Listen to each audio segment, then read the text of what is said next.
Chega um momento que no andamento das nossas atividades dentro da área do esporte, a gente precisa contratar pessoas para compor a nossa equipe. E muita gente tem dúvida de como é feita essa contratação. Se a gente contrata via CLT, se contrata como profissional autônomo, se pode contratar como PJ, enfim. Esse é um assunto que é bastante desconhecido e é sobre isso que a gente vai falar neste vídeo. Seja bem-vindo ou bem-vinda de volta. Eu sou a Bia Amorim, eu sou coach de negócios e aqui no canal eu procuro trazer algumas dicas práticas para a gente melhorar a gestão das nossas organizações do esporte. E eu mesma já fui gestora de esporte durante 8 anos e quase tomei um processo trabalhista nas costas por falta de conhecimento a respeito deste processo de contratação e o estabelecimento de vínculo profissional. Então, bora conversar um pouquinho sobre esse assunto. Dentro do contexto das organizações esportivas, a gente vê com grande frequência o trabalho voluntário. Em parte porque a área do esporte sofre com essa carência de recursos financeiros para se contratar pessoas, enfim. E em parte porque isso também faz parte da nossa cultura. Mas, em determinado momento, conforme a associação, a empresa vai se estabelecendo, vai melhorando a sua gestão e abrindo outras demandas, a necessidade de se contratar pessoas vai ficando cada vez mais latente. E esse processo de contratação, ele não é um processo que é simples de ser feito. Ele tem uma série de regras que a gente precisa seguir, inclusive que são de legislações, que muitos de nós que trabalham com esporte não têm contato com isso até que realmente tem essa necessidade de fazer a contratação de um funcionário. E esse processo ele precisa ser muito bem planejado, muito bem pensado para que ele seja feito da maneira correta. Inclusive, aqui nesse vídeo, eu vou passar para você um panorama geral em relação a essa questão da contratação de funcionários, mas a pessoa que vai realmente te orientar em relação a isso é o contador. E dependendo do caso, talvez você até vá precisar do auxílio de um advogado. Porque cada caso é um caso, cada empresa é uma empresa e cada contratação é uma contratação. Isso pode variar bastante. Outra coisa que aqui neste vídeo eu vou falar mais sobre a contratação de profissionais formados, aquelas pessoas que vão fazer parte ou da sua comissão técnica, ou da sua coordenação, ou da sua gestão. Porque a contratação de atletas é também um outro panorama, eu vou falar sobre isso no finalzinho do vídeo, mas o foco dele vai ser realmente para a contratação de profissionais que sejam formados ou estão aí para se formar. Então, a primeira coisa que você precisa fazer dentro desse planejamento de contratar uma pessoa é entender bem qual é o cargo que essa pessoa vai executar, então quais são as atribuições ali que ela vai ter no dia a dia da sua organização, qual é a quantidade de horas que essa pessoa vai trabalhar exercendo essa função e também alguns detalhes relacionados ao cargo. Por exemplo, qual é o piso salarial dessa atribuição ou dessa função, se existe alguma legislação em relação ao sindicato da profissão, enfim, coisas que são inerentes aí a cada uma das profissões. Tendo consciência, então, dessas informações mais básicas, depois o que você vai conversar com o seu contador para entender qual é a melhor possibilidade para você e para a sua organização é em relação a qual tipo de contrato que você vai estabelecer com este profissional. Um dos primeiros tipos de contrato que se pode estabelecer é o contrato de trabalho formal regulamentado pela CLT, que é a Consolidação das Leis do Trabalho. É o tipo de contratação por carteira assinada que é o mais conhecido hoje, no Brasil, nem tanto dentro da área do esporte, mas enfim, quem é contratado por carteira assinada já deve ter passado, então, pela legislação da CLT. A CLT ela tem mudado bastante no Brasil, de acordo com essas alterações que têm sido feitas nos últimos anos para estruturar essa parte da contratação do trabalho. Então, realmente é o contador que vai poder te ajudar, porque você pode contratar o seu funcionário por tempo determinado, por prazo indeterminado, para trabalhar por algumas horas ou como temporário. Isso varia bastante. Inclusive as alíquotas e os impostos acabam variando também. Neste tipo de contrato, a empresa paga para o seu funcionário um salário mensal. E além do salário mensal, a empresa também vai pagar os outros encargos trabalhistas e impostos que são envolvidos nesse tipo de vínculo de trabalho. Então, além do salário, vão existir encargos trabalhistas, 13º, férias, o INSS, o FGTS e outras coisas mais que são calculadas ali dentro desse tipo de vínculo.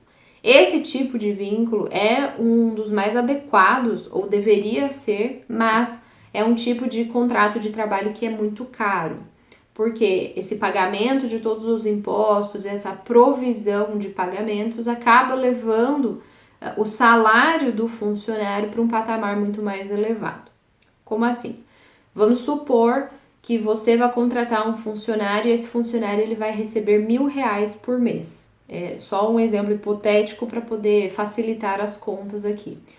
Se esse dinheiro vai chegar limpo na mão do funcionário, a sua empresa precisa estabelecer um planejamento de uma reserva financeira que vai além destes R$1.000, porque para o funcionário receber R$1.000 limpinho na mão dele, você, enquanto empresa, vai precisar ter outros pagamentos, que é de todos esses encargos e impostos que eu comentei anteriormente, e esse custo a mais ele depende muito do tipo de empresa e ele pode variar entre 40% e 70%. Ou seja, para que o seu funcionário receba R$1.000 limpinhos na mão dele, você provavelmente vai precisar ter em caixa cerca de R$1.400 ou até R$1.700, porque todos esses impostos eles vão ser pagos obrigatoriamente, não é o que chega na mão do funcionário, mas você vai precisar fazer o depósito do FGTS, o próprio funcionário vai precisar fazer o pagamento do INSS, você vai precisar fazer essa provisão de férias e de 13º, enfim. Então, todo esse planejamento acaba tendo um custo maior. Então, saiba que se você quiser fazer a contratação de um profissional via CLT, você vai precisar pelo menos aí ter esses 40% a mais do salário do profissional para poder fazer essa contratação de uma maneira legalizada. Quando eu comentei no começo do vídeo que eu quase tomei um processo trabalhista nas costas, foi justamente por falta de conhecimento em relação a tudo isso. Então, a gente fez a contratação dos profissionais, recebi parcialmente orientação dos contadores, mas eu também não fui atrás para buscar essa informação, e quando chegou o momento de fazer o pagamento de toda essa provisão e impostos e, enfim, os outros encargos, 13º e férias, e inclusive o processo de demissão, a gente não tinha dinheiro, porque não se preparou para isso, e acabou tendo um desdobramento muito maior, que não deu em nada, a gente conseguiu fazer um acordo, mas eu espero que você não precise passar por essa situação, porque ela é muito chata. Muito bem. E quais são as outras formas, então, que as pessoas, as empresas encontram para poder contratar profissionais que não necessariamente serão contratados via CLT? Uma dessas formas é o contrato de trabalho autônomo, em que a empresa vai contratar um profissional que é considerado um profissional autônomo. Este profissional autônomo, ele não está subordinado às normas da empresa, porque daí ele não existe um vínculo empregatício com essa empresa. Afinal, este profissional ele é autônomo e ele pode prestar serviços para a sua empresa e para outras empresas também. E é uma forma de se contratar. A forma de pagamento ou de contratação geralmente é feita pelo recibo de pagamento autônomo, ou o profissional pode até emitir uma nota fiscal sem precisar ter uma empresa aberta. Essa nota fiscal sai no CPF dele, e é também um tipo de contrato de trabalho aí que vai ter os seus impostos tanto para um lado quanto para o outro. Então, para os dois lados, pode ser que saia um processo de contratação um pouco caro, dependendo da quantidade de horas que esse profissional for prestar para sua organização. Mas é uma outra possibilidade também. E existe também a possibilidade de se estabelecer um contrato de trabalho de prestação de serviços mesmo, em que a sua empresa vai contratar uma outra pessoa que também é uma empresa. E essa pessoa ela pode ter, por exemplo, uma empresa limitada ou uma microempresa, ou ela pode ser, por exemplo, uma MEI. E aí esta pessoa contratada, ela não vai ter nenhum tipo de vínculo empregatício, porque aí realmente a gente está falando de duas empresas que estão estabelecendo um tipo de contrato de prestação de serviços. Então esta pessoa ela não será um funcionário da sua empresa, e não precisará obedecer às normas da sua empresa. Em tese, é isso que acontece, né? Na prática, nem sempre é assim, mas enfim, a ideia da contratação por PJ é desta forma. Este tipo de vínculo, né, de prestação de serviço é mais raro da gente encontrar dentro da área da educação física. Em outras áreas, como TI, por exemplo, é bem comum que isso aconteça, esse tipo de contrato via PJ, mas na nossa área nem tanto. Por quê? Porque para esta pessoa ser uma pessoa jurídica, ela vai precisar ter uma empresa. É caro abrir uma empresa, tenho vários vídeos aqui no canal, inclusive, falando, né, sobre esse processo da abertura de empresa. E além disso, nós, enquanto profissionais de educação física, não podemos ser MEI, que seria uma forma de abrir uma empresa de uma maneira mais barata. Mas enquanto profissionais de educação física, para exercer este tipo de trabalho, a gente não pode ser MEI. A gente pode ter MEI para, por exemplo, vender produtos esportivos, dar aulas que não sejam especificamente de educação física, promover eventos, enfim.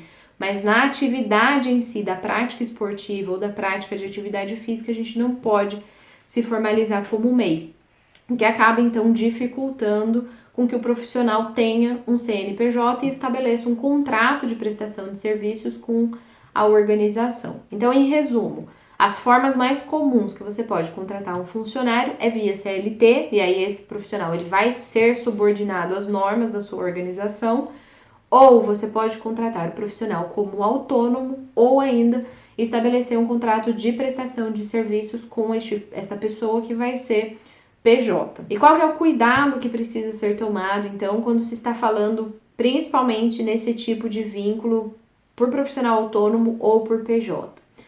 O cuidado é que se esta pessoa que foi contratada pela sua organização em algum momento entender que esse tipo de trabalho que está sendo executado, ele tem caráter de vínculo empregatício, ou seja, a sua empresa está exigindo que esse profissional tenha hora para entrar e para sair, que a sua empresa está exigindo que ele cumpra as normas que são ali dentro da organização, enfim, o tipo de vínculo, ele é mais de um funcionário do que um prestador de serviços ou um autônomo. Esta pessoa pode entrar na justiça e dizer para a justiça, olha, esta empresa está me contratando, mas na verdade ela está me contratando como um funcionário. Ela só não está me pagando como um funcionário, porque ela está me contratando como PJ ou como profissional autônomo.